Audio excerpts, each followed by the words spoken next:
মানবজাতি প্রযুক্তি, অস্ত্র ও শিল্পে যে ধাতব পদার্থটি সবচেয়ে বেশি ব্যবহার করে তা হল লোহা, আয়রন। তবে আপনি কি জানেন, এই লোহা পৃথিবীর নয়, এটি এসেছে মহাকাশ থেকে। আজকের বিজ্ঞান বলছে লোহা পৃথিবীতে তৈরি হয়নি, এটি এসেছে নক্ষত্রের বিস্ফোরণের মাধ্যমে বা সুপারনোভা এক্সপ্লোশনস থেকে। এবং এই কথাটি ১৪০০ বছর আগে বলা হয়েছিল কোরআনে।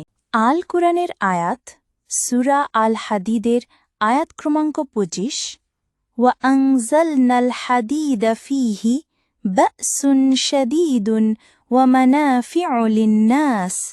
বাংলা অনুবাদ, আর আমি লোহা অবতীর্ণ করেছি যাতে রয়েছে প্রচণ্ড শক্তি এবং মানুষের জন্য উপকারিতা। বৈজ্ঞানিক ব্যাখ্যা: বিজ্ঞানীরা আবিষ্কার করেছেন লোহার পরমাণু বা আয়রন অ্যাটম পৃথিবীর ভেতরে প্রাকৃতিকভাবে তৈরি হয়নি।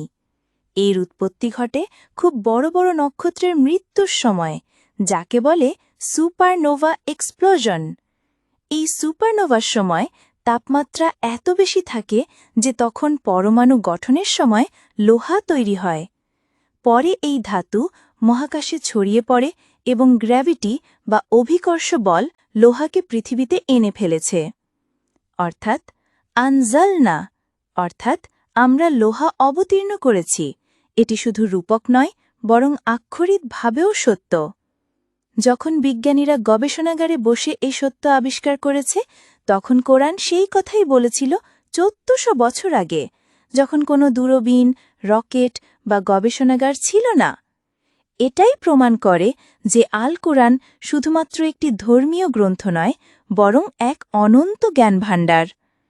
শেষ কথা, আপনি কি আগে জানতেন লোহা মহাকাশ থেকে এসেছে আর কুরআন তা আগেই বলেছে? কমেন্টে জানিয়ে দিন এবং শেয়ার করুন এই বিস্ময়কর আয়াতের সত্যতা।